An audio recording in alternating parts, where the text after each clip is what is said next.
Hello friends, my name is Saurabh Shrivastava. Welcome to your favourite YouTube channel biological gorilla. Friends, पिछली videos में हम लोग खत्म कर चुके हैं chapter how do organism reproduce. आज हम शुरू करने जा रहे हैं एक नया चैप्टर जिसका नाम है हेरिडिटी एंड एवोल्यूशन। तो फ्रेंड्स, इसमें सबसे पहले हम लोग बात करेंगे वेरिएशन की। वेरिएशन क्या होता है? जैसा कि हम लोगों ने रिप्रोडक्शन में बात की थी, जब रिप्रोडक्शन होता है तो जो ऑफस्प्रिंग यानी कि जो बच्चे पैदा होते हैं वो अपने माँ बाप से थोड़े डिफरेंट होते हैं, उसमें कुछ चेंजेस आ जाते हैं। बिल्कुल हूबहू ऐसा नहीं होता है। जो पेरेंट्स हैं, पेरेंट की तरह ही जो ऑफस्प्रिंग आए हैं, जो बच्चे आए, वो बिल्कुल सिमिलर होंगे। बिल्कुल सिमिलर नहीं होते, बिल्कुल सेम नहीं होते, कुछ चेंजेस आ जाते हैं। उन्हीं चेंजेस को बोला जाता है वेरिएशन। तो वही देखिए लिखा है वेरिएशन में, differences in the traits of an offspring. जो बच्चे आए हैं, ऑफस्प्रिंग्स आई हैं फ्रॉम देयर पेरेंट्स, अपने पेरेंट्स से जो डिफरेंसेस आ जाते हैं, चेंजेस आ जाते हैं, उन्हीं को बोलते हैं वेरिएशन। अब देखिए, हमने वहां पे भी बात करी थी, variation are more in sexual reproduction. Sexual reproduction में वेरिएशन ज्यादा होते हैं। क्यों ज्यादा होते हैं? क्योंकि सेक्सुअल रिप्रोडक्शन में दो इंडिविजुअल पार्टिसिपेट करते हैं, इसलिए यहाँ पे वेरिएशन ज्यादा होते हैं। और लेस इन असेक्सुअल रिप्रोडक्शन, और ये जो वेरिएशन है ये असेक्सुअल रिप्रोडक्शन में कम होते हैं। ओके, देखिए फ्रेंड्स, अब इसी वेरिएशन टॉपिक से लेके आपके एनसीईआरटी में एक इंपॉर्टेंट क्वेश्चन दिया गया है, उसको देखते हैं। देखिए, डू ऑल दीज वेरिएशन, क्या ये सभी वेरिएशंस इन स्पीसीज, एक स्पीसीज में have equal chances of surviving? सभी वेरिएशन के सर्वाइव करने के चांसेस इक्वल होते हैं क्या? इन द एनवायरमेंट, एनवायरमेंट में इन विच दे फाइंड देमसेल्फ। कहने का मतलब है, क्या ये जितने भी वेरिएशंस आते हैं एक स्पीसीज में जो एक एनवायरमेंट में रह रही है, तो सभी वेरिएशंस के उस एनवायरमेंट में जिंदा रहने के, सरवाइव करने के चांसेस इक्वल होते हैं क्या? तो देखिए,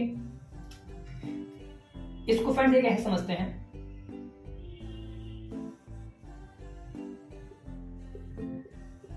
ये है एक बैक्टीरिया की कॉलोनी है।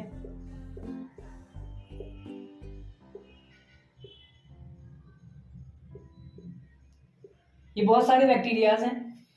इनकी क्वालिटी क्या है? ये अभी कैन टॉलरेट मॉडरेट टेम्परेचर। इनकी क्वालिटी क्या है? ये एक मॉडरेट टेम्परेचर, मॉडरेट यानी ना तो ज्यादा ठंडा ना ही ज्यादा गर्म, उतना टेम्परेचर ये टॉलरेट कर सकते हैं। ठीक, अब देखिए, अब हम लोग इधर एक केस लेते हैं और एक इधर।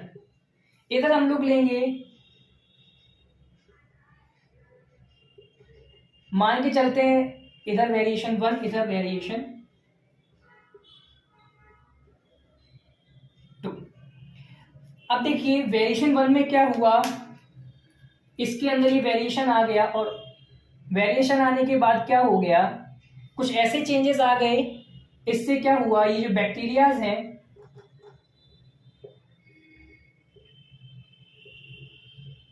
Can also tolerate high temperature. अब ये हाई टेम्परेचर को भी टॉलरेट कर लेंगे। हाई टेम्परेचर मतलब 100 डिग्री 200 डिग्री, ऐसे टेम्परेचर को भी ये टॉलरेट कर लेंगे। ये इनमें वेरिएशन आ गया। अब सपोज दैट दूसरा वेरिएशन देखते हैं।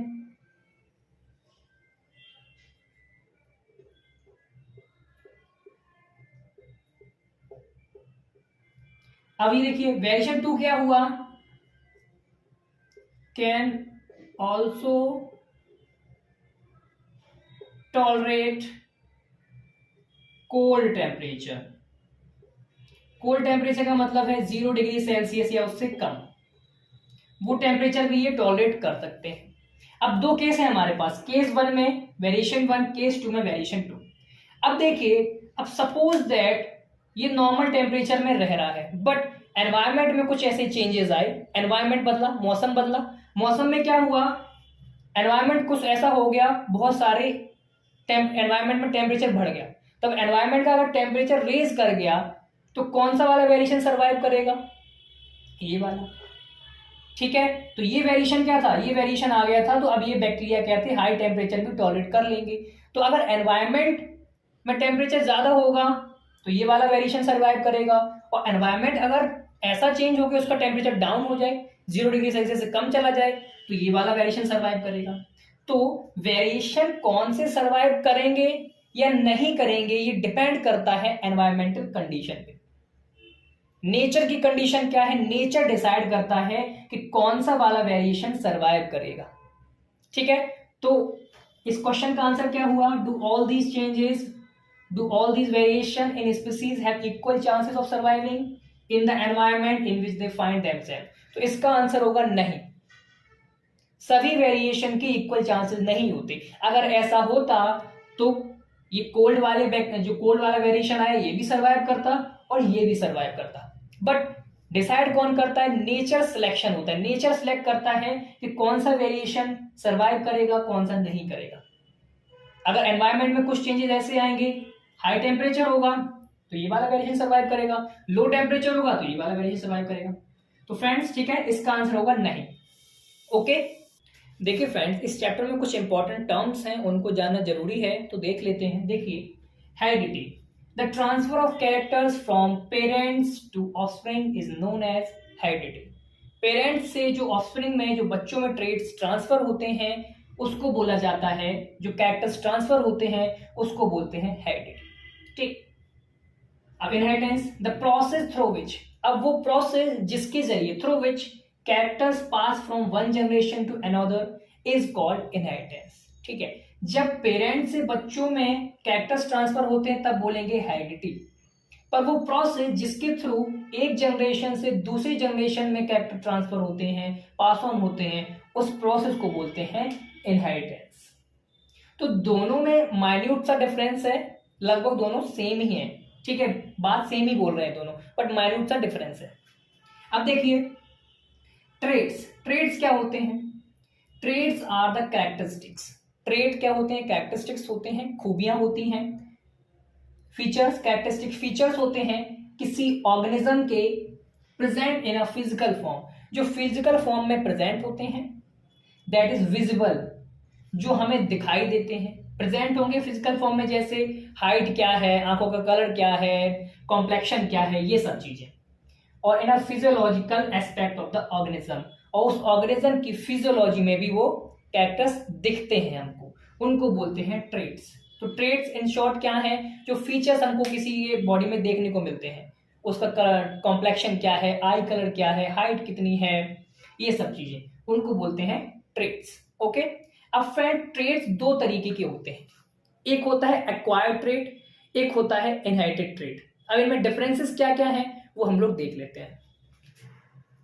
देखिए, एक्वायर्ड ट्रेड, इनहेरिटेड ट्रेड, क्या डिफरेंस है देखते हैं। Acquired by an organism over the period of its life time. Acquired traits वो ट्रेड्स होते हैं जो कोई भी ऑर्गेनिज्म अपनी लाइफ टाइम में एक्वायर करता है, गेन करता है। ठीक, इनहेरिटेड ट्रेड्स वो ट्रेड्स होते हैं transfer from parent to offspring. ये ट्रेड्स हमेशा पेरेंट से बच्चों में ट्रांसफर होते हैं। ओके, अब देखिए, may or may not get transferred to the next generation. Acquired trait जो होते हैं, हो भी सकता है कि नेक्स्ट जनरेशन में ट्रांसफर हो जाए और जरूरी भी नहीं है कि हो। ठीक, तो इसलिए लिखा है may or may not get transferred to the next generation, हो भी सकता है चले जाए नेक्स्ट जनरेशन में और नहीं भी जा सकते हैं। अब देखिए, हमारे पास दोनों एग्जांपल है। ऐसा माना जाता है जो जिराफ होते हैं, जिराफ की गर्दन पहले छोटी होती थी। ऐसे साइंटिस्ट ने इससे रिसर्च करी तो पता चला कि जो उनका फूड था, खाना था, वो ऊंचा लगता था पेड़ों पे, तो वो गर्दन उठा उठा के जब खाना खाते थे तो उस वजह से उनकी गर्दन लंबी हो गई। तो ये भी क्या हुआ, उनका एक्वायर्ड ट्रेड हुआ, उन्होंने अपनी लाइफ टाइम में एक्वायर किया था, बट वो एक्वायर्ड ट्रेड नेक्स्ट जनरेशन में ट्रांसफर हो गया और आज नतीजा क्या है, जितने भी हम जिराफ देखते हैं सबकी गर्दन लंबी होती है। पर इसी थ्योरी को साइंटिस्ट ने प्रूव करने के लिए क्या किया, एक्सपेरिमेंट किया। एक चूहे को पकड़ा, चूहे की वो क्या करते थे, पूंछ काटते थे। लगभग 3 साल तक एक्सपेरिमेंट किया, तो चूहे की पूंछ काट देते थे, फिर से जब रिप्रोड्यूस होता था, जो बच्चे आते थे चूहे के, वो उसकी पूंछ आती थी। इतने मतलब 3 साल तक उन्होंने एक्सपेरिमेंट किया, वो बार बार चूहे की पूंछ काटते थे, बट फिर से रिप्रोडक्शन होता था। रिप्रोडक्शन के बाद जो चूहे के बच्चे आते थे उन सभी की पूंछ होती थी। ऐसा एक बार भी नहीं हुआ कि जो चूहा पैदा हो उसकी पूंछ ना आए। ठीक है, तो हमारे पास दोनों एग्जाम्पल हैं। जैसे जिराफ, जिराफ में क्या हुआ, एक्वायर्ड ट्रेट था, वो ट्रांसफर हो गया, बट वही एक्सपेरिमेंट किया साइंटिस्ट ने, 3 साल तक चूहे की पूंछ काटते रहे काटते रहे काटते रहे, बट उसके बावजूद भी जो चूहा पैदा होता था उसकी पूंछ होती थी। ओके, पर इनहेरिटेड ट्रेट्स क्या होते हैं, always transfer to the next generation, ये हमेशा नेक्स्ट जनरेशन में ट्रांसफर होते हैं। इसके एग्जांपल देखिए, बॉडी बिल्डिंग, जैसे कोई आदमी है, उसने बॉडी बना ली, तो वो बॉडी जो है, बॉडी बिल्डिंग जो है उसकी, वो उसके बच्चे में ट्रांसफर नहीं होगी। सपोज किसी ने टैटू करा लिया अपनी बॉडी पे, तो टैटू भी एक्वायर्ड ट्रेट है, वो ट्रांसफर नहीं होता। और यहाँ पे इनहेरिटेड ट्रेट्स जैसे हाइट, कलर, हेयर, ये सब चीजें किसी बच्चे को अपने पेरेंट्स से ही मिलती है। ओके, तो फ्रेंड्स आज के लिए इतना ही, इसके आगे हम लोग नेक्स्ट वीडियो में देखेंगे। Okay, thank you.